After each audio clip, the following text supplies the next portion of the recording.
Hello, my darlings. So this is Ashley here, and welcome to my channel. Please do give me a thumbs up if you like this video, and do subscribe to my channel.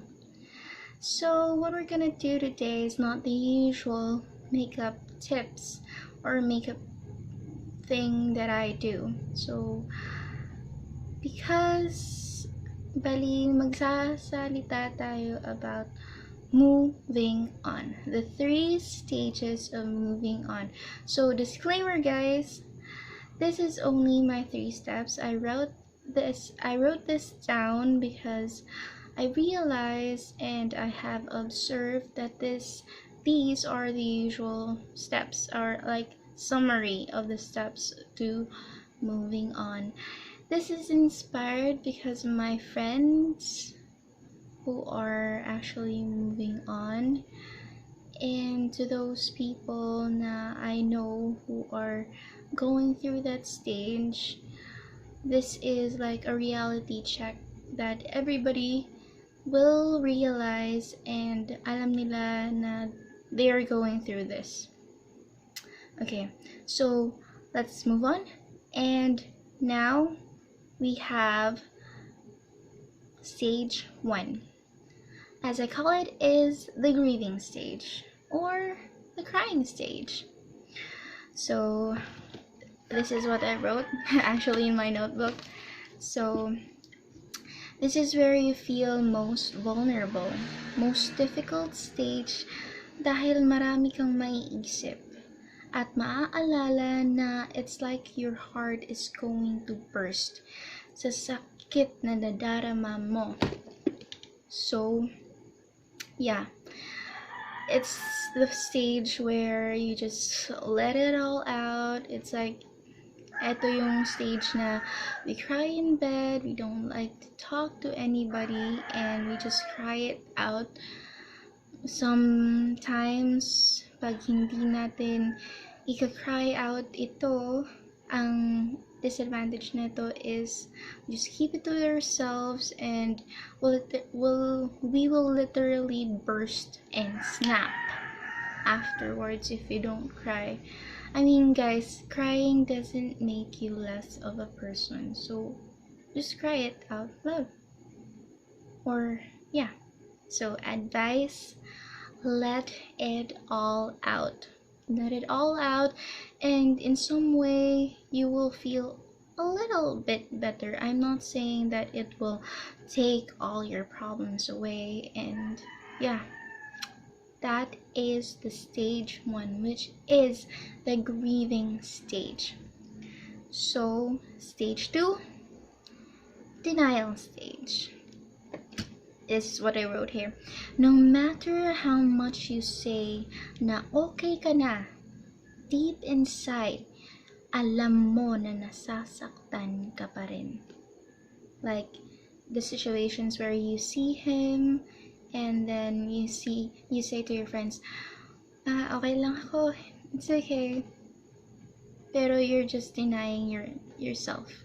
You're denying yourself, you're telling yourself that you're okay, but deep inside, hindi naman.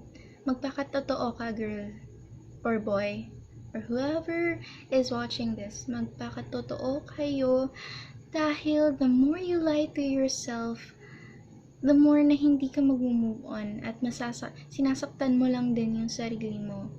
So be true to yourself and try to accept the facts. Advice, stop denying, because you are only fooling yourself and it will only get you nowhere. Dinedeny mo na nasasaktan ka, pero bitter ka naman. Uso to ngayon actually, guys. As you can see, bitterness is uso siya ngayon actually. And I guess it comes naturally pagdating sa ganyan, pero there's nothing wrong with being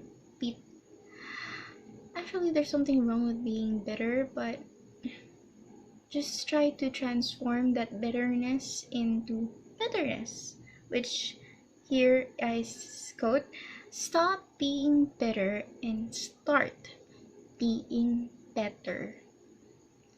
The more you're being bitter, para lang ampalaya. Pag kinain mo, pait ng pait. Kung hindi mo lalagyan ng kahit ano, hindi magiging masarap, 'di ba? Oh, yun. Realize. So, the third stage and the final stage is the accepting stage, which is the moving on stage. Okay, here's what I wrote. You will know when you fully moved on pag di ka na nasasaktan. Yung kontento ka na sa puso mo at nagpapakatotoo ka na sa sarili mo. Tipong di ka na nasasaktan pagka nakita mo siya and you are actually happy to see that person for him without any flashbacks na gaya sa teleserye, which I know happens in real life, guys. Yeah, flashbacks and happy and sorrowful memories. It's like parang he's just a normal person or a stranger you just met and nadaan ka lang and you're just smiling and it doesn't bother you at all. Doon mo malalaman pag naka-accept ka na at naka-move on ka na towards this person. Okay, so let's just say na naalala mo pero parang memory na lang para sa'yo. Wala kang nafe-feel na any like pagdududa or like parang nasasaktan ka pa rin or parang it's like may emotion pa rin ng sadness or bitterness sa loob mo pero parang binabaliwala mo. Yung wala na yun, dun mo masasabing na you have finally accepted the fact na nag-break kayo or nag-hiwalay kayo. It's actually, these stages actually go with anything like a person or a thing or something or a situation. Parang ganun actually yung stages. These stages actually can go with that also. So, may note lang ako sa inyo, guys. In the process of these stages, please take note and take it in mind and i-absorb nyo na, okay, we have this. Never push the people that love and care for you away. Don't. Kasi pag nawalayan sila, these are your supporters. Pag nawalayan sila, the more lonely you will feel. The less lonely you will feel if you feel the comfort of your family and your friends who really care and love you. Another is never look for someone to cover up your sorrow. Please, in other words, guys, rebound. Wag. Walang mangyayari pag mag-rebound ka lang at hindi ka pa nakaka-move on at you're going to a relationship. It will only lead to parang doubt to yourself if mahal mo ba talaga yung tao na yun or he just comforted you and pag nawala na yung comfort na yun, what will happen next? Diba? So, next is, do not seek happiness having others with you. Siyempre, masaya ka pag kasama mo yung mga taong mahal mo. Pero, kailangan maging masaya ka dahil gusto mong maging masaya. At, hindi kailangan ng pasayahin ka pa. Kasi, nasa sayo na yun eh. Dapat alam mo sa sarili mo na kaya mo yan. You have a strong will to keep on with your life and go with whatever life gives you. Okay, And tip note, love yourself. You can never be contentedly happy unless you are true to yourself and have fully accepted that everything that has happened to you with an open heart.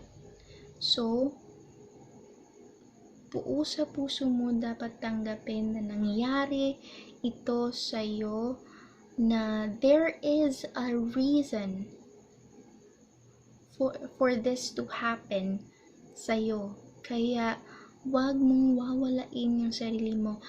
Take note that you must also love yourself. Dahil, you must leave a part of you.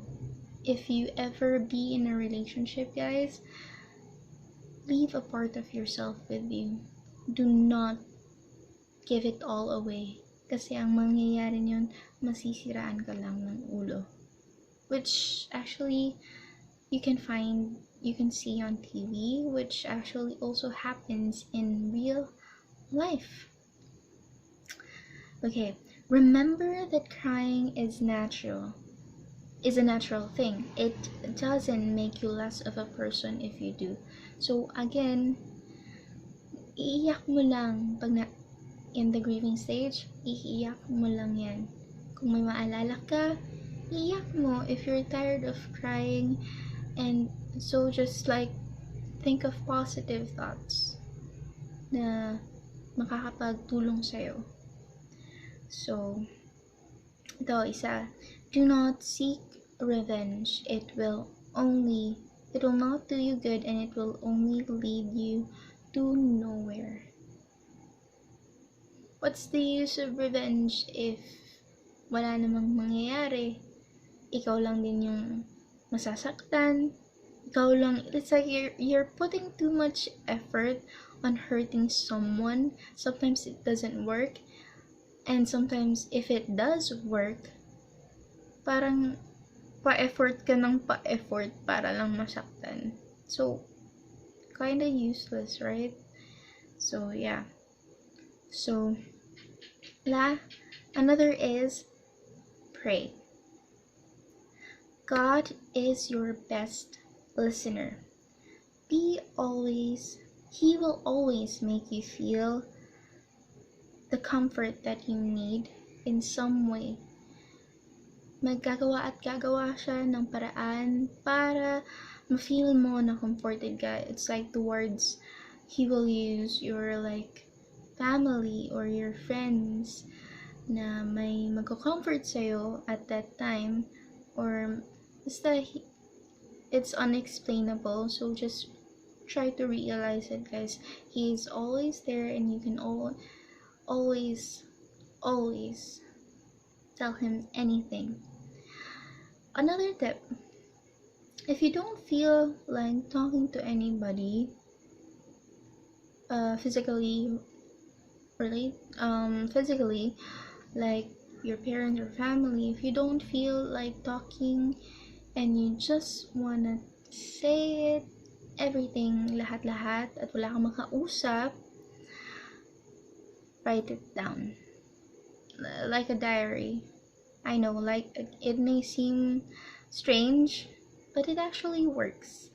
Kasi it's like you're putting all your thoughts, all the negativity, it's like parang pinapa-absorb mo dun sa diary na yun, and you'll just realize it afterwards na tapos mo na yung whole process, lahat ng stages, na uy, yun pala yung na-feel ko dati, how emotional was I para ma-feel to, bakit ganun na lang kaya ang na-feel ko dati, na it's like parang my whole world was crashing down, parang ganun. You will realize it soon enough after you finish all the stages, after you finished everything, that ay ganun pala. So parang funny to think na nasaktan ka lang nung una, pero you are being better.